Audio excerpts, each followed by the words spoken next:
Welcome in today's classroom. Today we will discuss about scope of variable. So let us start scope of variable. A scope is referred to a part of program which a name is legal and accessible. Scope क्या होता है कि एक programme का particular part है कि particular उसके अंदर हम कोई वेरिएबल या ऑब्जेक्ट कोई भी हम नेम डिक्लेयर करते हैं वो कहाँ पर एक्सेसिबल होगा कहाँ पर नहीं होगा ये डिपेंड करता है उसके स्कोप के ऊपर है ना a name is legal and accessible to a particular part of program. That is, this is referred to a scope of variable. Okay, there are two type of scope: global scope and local scope. Scopes. First of all, we will talk about global scope. A global scope is a scope. It is also called the main program. Okay, whenever we declare a particular variable in main program, then normally it is treated as a global scope. Okay, a name declared in top segment or main program is said to have a global scope, and it is visible inside the whole program and all blocks contained within the program. मतलब कहने का तात्पर्य है कि किसी variable को अगर हम मेन प्रोग्राम में डिक्लेयर करते हैं तो वो पूरे मेन प्रोग्राम के अंदर और इसके साथ जितने भी ब्लॉक्स जुड़े हुए हैं उन सब के अंदर वो वेरिएबल विजिबल रहेगा. That is it's global scope. Okay, ये तब तक विजिबल रहेगा जब तक कि मेन प्रोग्राम आपका टर्मिनेट नहीं हो जाता. और अगली बात करते हैं हम लोकल स्कोप के बारे में. What is local scope? A declared name in a function body is said to have a local scope. It can be used only with the function in which declared, and it cannot be accessible outside of this function. मतलब कि जिस किसी function के अंदर इसको declare किया है ये उससे बाहर एक्सेसिबल नहीं होगा, ये उसके लिए लोकल रहेगा. ओके, तो ये हमारा लोकल स्कोप है. अब इस लोकल स्कोप और ग्लोबल स्कोप के अंतर को समझने के लिए हम एक छोटा सा एग्जांपल लेते हैं. Just look at have a small example understanding of this concept what is local and global. Here हमने एक छोटा सा फंक्शन डिफाइन किया. Just we have defined a function that is sum. इसके अंदर हमने एक वेरिएबल लिया है सी, जिसपे आप देख रहे हैं ये ग्रीन से मैंने यहाँ लिया सी. इसके अंदर हमने ए और बी की वैल्यू को स्टोर किया, ठीक है, सम करके, ठीक है, और इसको मेन प्रोग्राम के लिए रिटर्न किया, ठीक है. अब ये है हमारा ग्लोबल स्कोप मेन प्रोग्राम, ठीक है. ये फंक्शन आप ऊपर भी डिफाइन कर सकते हो, नीचे भी डिफाइन कर सकते हो, उसका कोई चक्कर नहीं है. आपको ये पता होना चाहिए कि ये फंक्शन है और ये आपका मेन प्रोग्राम, ठीक है. तो इसके अंदर आप देखिए कि ये छोटा सा 2 नंबर का सम करने का मैंने प्रोग्राम लिखा है जो आपको ये समझा रहा है कि लोकल स्कोप क्या है और ग्लोबल स्कोप क्या है. तो यहाँ पर हमने एक सी वेरिएबल लिया है that is local to this function that is sum. Okay, and here we have 3 variables x, y and z that are global in scope, that are global in scope. Understand? So let us have a look a global scope. Here we can see the x and y is passed to a this sum function that is copied on a and b. Okay, a और b के ऊपर ये हमारा copy हो गया है। अब ए और बी पे कॉपी होने के बाद, ठीक है, ये हमारा इसके अंदर जो सम आया है रिटर्न सी, ये जेड में हो गया। अब इसको आप सिंपली आप रन करोगे तो ये आपका जेड प्रिंट हो जाएगा। और ये सी चूंकि यहाँ पर लोकल है, ये लोकल है इस प्रोग्राम में, ठीक है, यहाँ पर इसको प्रिंट करोगे तो ये इसको सम नहीं करेगा। तो चलो इसको प्रैक्टिकली मैं आपको करके ही दिखाता हूँ। ये देखिए,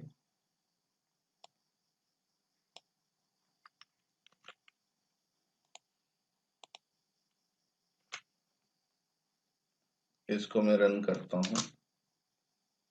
सपोज यहाँ पर मैंने लिया 10 और यहाँ पर लिया 15, ठीक है। अब यहाँ पर आप देखिए जेड का सम 25 ये तो दिखा दिया। अब इसके बाद सम सी, इसके लिए इसने ये एरर मैसेज शो कर दिया, name c is not defined, name c is not defined. You can see here local and z here global. Okay, x y z ये ग्लोबल है। तो यहाँ पर अब इस c को मैं चाहता हूँ प्रिंट करना, तो ये प्रिंट स्टेटमेंट अगर मैं यहाँ इस लोकल एनवायरनमेंट में देता हूँ, ठीक है, तो it will run no problem at all. ये देखिए वही मैंने 10 और 15 ये लिया। Now this time it's running. Okay, यहाँ पर ये z की वैल्यू है, ये c की वैल्यू है, ठीक है। तो ये आपका ग्लोबल और लोकल स्कोप था, ठीक है। आई होप इसका कॉन्सेप्ट आपके समझ में आया होगा। अब एक छोटा सा टॉपिक हमारा और है इसके अंदर, नेम रिजोल्यूशन। तो इसको आप समझ लीजिए, नेम रिजोल्यूशन क्या होता है। जब भी हम कोई नेम, चाहे वो वेरिएबल हो चाहे और अदर ऑब्जेक्ट हो, ये पाइथन प्रोग्राम के अंदर हम डिक्लेयर करते हैं, तो पाइथन प्रोग्राम उसको कैसे ट्रीट करता है ये हम इसके अंदर नेम रिजोल्यूशन के अंदर देखेंगे। तो नेम रिजोल्यूशन का इसका सिंपल सा रूल है, दैट इज LEGB। तो फर्स्ट ऑफ ऑल ये L फॉर लोकल एनवायरनमेंट। तो जब कभी भी हम कोई वेरिएबल डिक्लेयर करते हैं या ऑब्जेक्ट डिक्लेयर करते हैं, तो ये इसको लोकल एनवायरनमेंट में ढूंढेगा। अगर लोकल एनवायरनमेंट में अगर वो मिल जाता है, तब वो क्या करेगा, उसकी वैल्यू को यूज कर लेगा। At first it will check local environment, if it has the same name then use its value, otherwise go to next step. अगर इसको लोकल एनवायरनमेंट में ये नहीं मिलता है, तो इसके बाद ये इनक्लोजिंग एनवायरनमेंट में इसको ढूंढता है। अब आप देखेंगे इनक्लोजिंग एनवायरनमेंट क्या होता है। जब भी हम पाइथन प्रोग्रामिंग यूज करते हैं, तो इसके साथ हम कभी मॉड्यूल यूज करते हैं, कभी हम इसके साथ कोई लाइब्रेरी यूज करते हैं, ठीक है। जैसे मान लो इसमें मैथ के फंक्शन आपने यूज करने हैं, तो मैथ को इंपोर्ट करोगे, ठीक है। अगर पांडाज यूज करना है तो पांडा को इंपोर्ट करोगे, नमपाई यूज करना है तो नमपाई की लाइब्रेरी इंपोर्ट करोगे, ठीक है।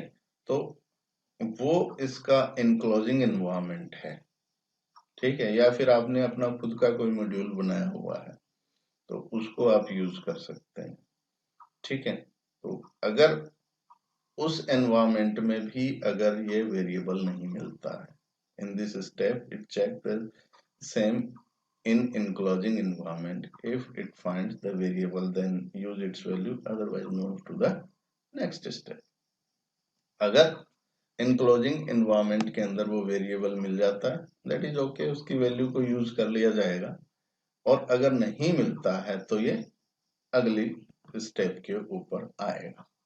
अब वो अगली स्टेप क्या है, दैट इज ग्लोबल एनवायरनमेंट। अभी थोड़ी देर पहले मैंने ग्लोबल एनवायरनमेंट का जिक्र किया था आप लोगों के सामने, यानी जो प्रोग्राम है उसका जो मेन पार्ट है, मेन प्रोग्राम है, ठीक है, मेन फंक्शन है, दैट इज ग्लोबल एनवायरनमेंट। तो ग्लोबल एनवायरनमेंट में अगर कोई वेरिएबल डिक्लेयर है उस नाम का है तो उसको यूज करेगा उसकी वैल्यू को। अगर वहां भी अगर ये नहीं मिलता है देन फाइनली ये चेक करेगा कि बिल्ट इन एनवायरनमेंट के अंदर वो है कि नहीं। कुछ फंक्शंस ऐसे हैं जिनको कॉल करने के लिए हमें किसी भी लाइब्रेरी की जरूरत नहीं पड़ती, किसी भी एक्सटर्नल चीज को हमें प्रोग्राम के अंदर शामिल करने की जरूरत नहीं है, ऑटोमेटिकली वो पाइथन के चलते ही हमारे पास अवेलेबल है। अगर हमने कोई नेम ऐसा दिया है, ठीक है, जो बिल्ट इन लाइब्रेरी से बिलोंग करता है, बिल्ट इन इन्वायरमेंट से बिलोंग करता है, अगर वो उसमें मिल जाता है तो उसको यूज करेगा। अगर इन चारों इन्वायरमेंट में से कहीं भी कोई वेरिएबल नहीं मिलता है, कोई भी ऑब्जेक्ट या फंक्शन नहीं मिलता है, तो उसके बाद ये एरर मैसेज शो करता है, ठीक है। तो ये हमारा नेम रिजोल्यूशन है। जब भी कोई नाम पाइथन के अंदर यूज किया जाता है तो उसको ये चार जगह पे तलाश करता है। अगर मिल जाता है तो ठीक है, नहीं मिलता है तो वो उसको कहता है कि ये नहीं मिला है। तो उसके अकॉर्डिंग फिर हमें उसको रिसॉल्व करना पड़ता है। तो आई होप कि ये छोटा सा टॉपिक था हमारा नेम रिजोल्यूशन और वेरिएबल स्कोप का। तो ये आप लोगों को समझ आया होगा, ठीक है। इसके ऊपर 5-6 क्वेश्चंस का एक असाइनमेंट आपको मिलेगा मंडे को, ठीक है। तो वो इसको आप पढ़िए और उस असाइनमेंट को कीजिए। Thank you very much.